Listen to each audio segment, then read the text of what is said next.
E ela apresentou demodésica localizada, era uma cachorra com pedigree, uma bulldog francesa. E a moça me perguntou: o que que tu acha? Eu castro ou não castro? Ela pode ter filhote ou não pode? E é muito importante que você se inscreva para você ficar por dentro de tudo que eu estou falando aqui, para você ficar por dentro desse universo que eu estou trazendo para vocês. Agora vamos lá na famosa demodicose, que é um pesadelo, que não só com a raça Bull Terrier, mas assim, tantas as outras. É, geral, né?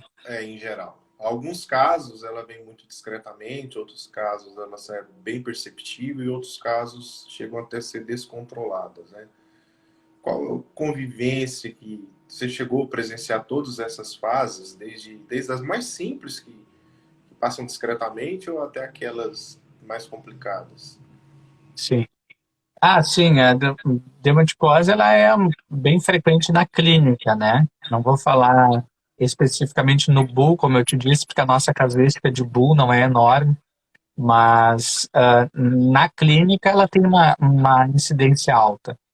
Acho que, em primeiro lugar, a gente pode, para o pessoal entender, dividir entre o que é uma dermatose localizada e o que é uma generalizada. Isso, mais detalhadamente, só o veterinário vai poder determinar, porque não existe um padrão rígido na nossa literatura que diga, olha, se tiver tantas lesões é localizado, se tiver tantas é generalizado. Existe uma média, existe uma definição por localização também, que nos dão alguns indícios. Então, assim, a localizada, ela geralmente está associada a um fator de imunossupressivo que o filhote está passando, né? Geralmente é em filhote, e ela pode ser desencadeada por algum distúrbio, né? Má nutrição, parasitose, alguma coisa assim, e ela aparecer e espontaneamente ela acabar regredindo. Isso é uma situação. Outra situação é a dermatose generalizada, né?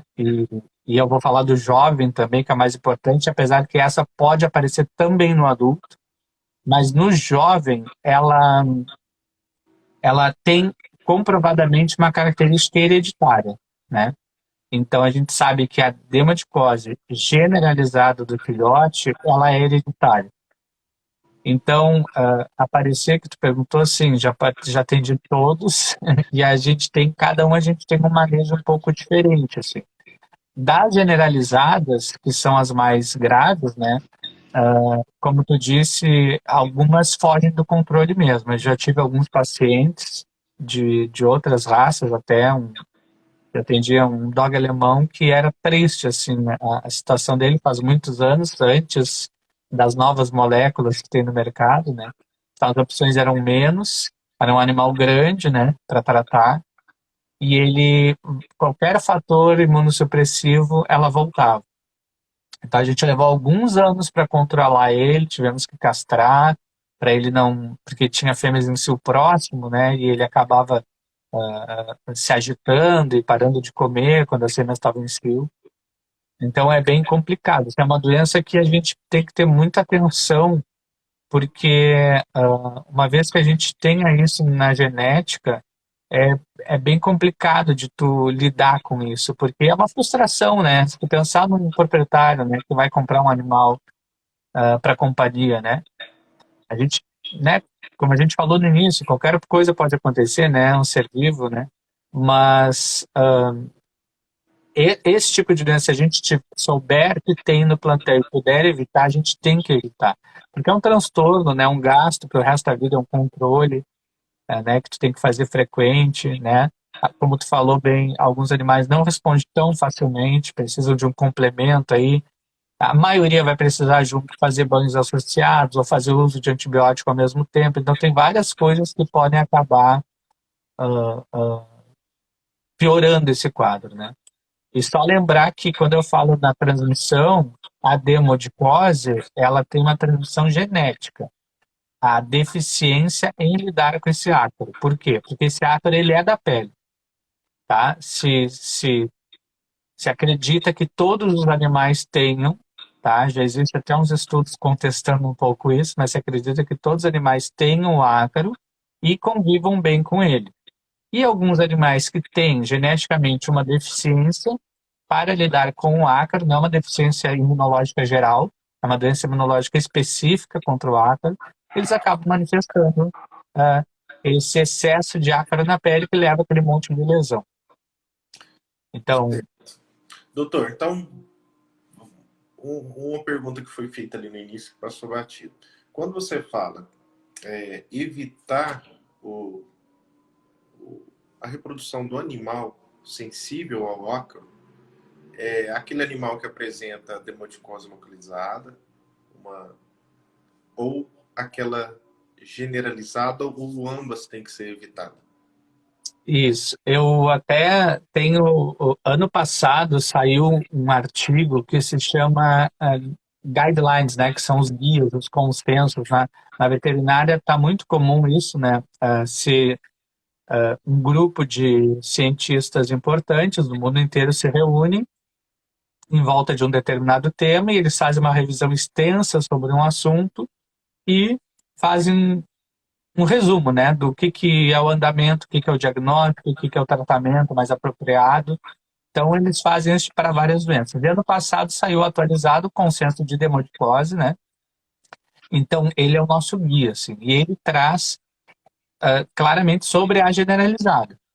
Como a generalizada se sabe que tem um fator hereditário, então, para ela é recomendado, ele é pontual, assim, o artigo, os animais que apresentam, os pais têm que ser tirados da reprodução, né? Os animais que têm que ser tirados da reprodução, os cães que apresentam dermaticose, né? E aí a recomendação dele é que os pais se retirem os pais da reprodução. Perfeito. Quando tu fala da localizada, como ela tem esse fator imunossupressivo geral, né, vamos dizer assim, né, outra coisa que pode levar o filhote a ter essa doença, não traz no artigo uma determinação que isso seja genético. Então não tem essa recomendação. Mas eu vou contar um caso particular. Eu atendi uma bulldogzinha, né, há um tempo atrás, não faz muito tempo, e ela apresentou dermatose localizada, era uma cachorra com pedigree, uma bulldog francesa, e a moça me perguntou: o que tu acha, eu castro ou não castro? Ela pode ter filhote ou não pode? E aí tu fica né, com aquela responsabilidade de dar uma resposta. Aí eu respondi, falou, né? daí eu respondi tecnicamente, eu disse, olha, eu sou sempre bem franco, assim, né? Eu disse, olha, eu vou te dizer o que está na literatura e eu vou te dizer a minha opinião depois, né? Na literatura diz que não precisa. Quando é este tipo de demodésica localizada, não é obrigatório, não é recomendado a reprodução. Perfeito. Né? Não tem contraindicação. Mas a minha opinião, eu disse para ela, a minha opinião, se não for uma coisa que tu queira muito, eu castraria.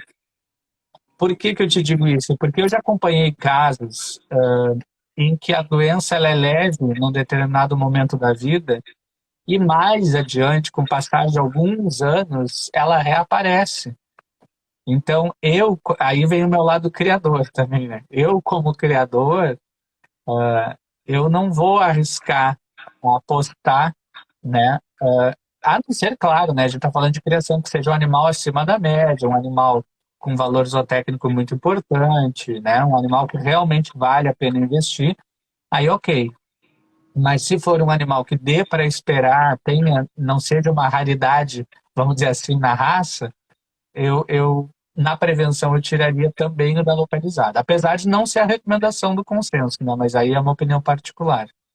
Seria um bom senso pessoal, no caso. Assim, eu faço isso para outras coisas, né, Rodrigo? Eu até ontem estava com uma palestra, acho que tu estava, né, na palestra sobre criação, e eu uso isso para outras coisas também, né? Um problema de dentição, né, que na minha raça não é permitido, um problema de testículo. Por melhor que seja o exemplar, eu não vou proliferar isso dentro do meu sangue, né? Por quê? Porque eu acredito que isso vá, de alguma forma, no futuro, possa me agregar coisas negativas, né? Me trazer coisas negativas. Na nossa raça, por sorte, a gente não tem incidência de demodésica, né? Mas se aparecer um dia, eu não vou ter dúvida, né? De eliminar antes que dissemine. Eu vou dar um exemplo muito mais simples, tá? Hérnia umbilical. A hernia umbilical, a gente sabe que tem um fator hereditário que favorece, né?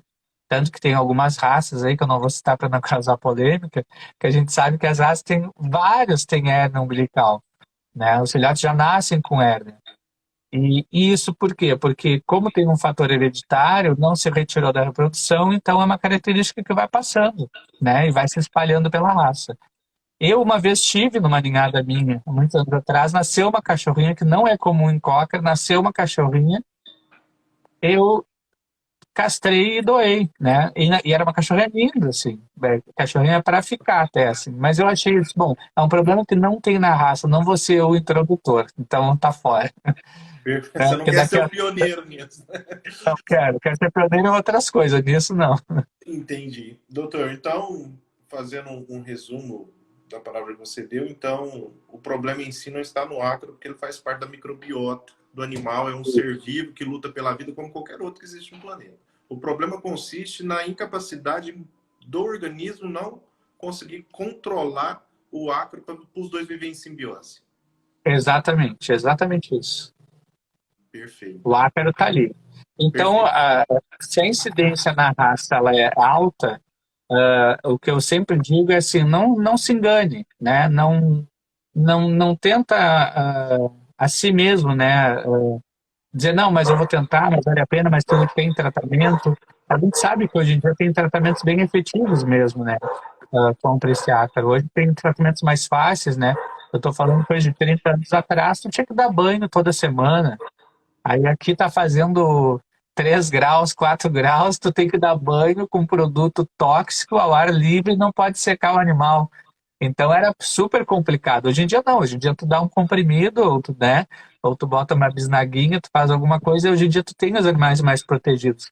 Mas isso não tira o problema do animal, tu não tira o problema genético, ele continua ali.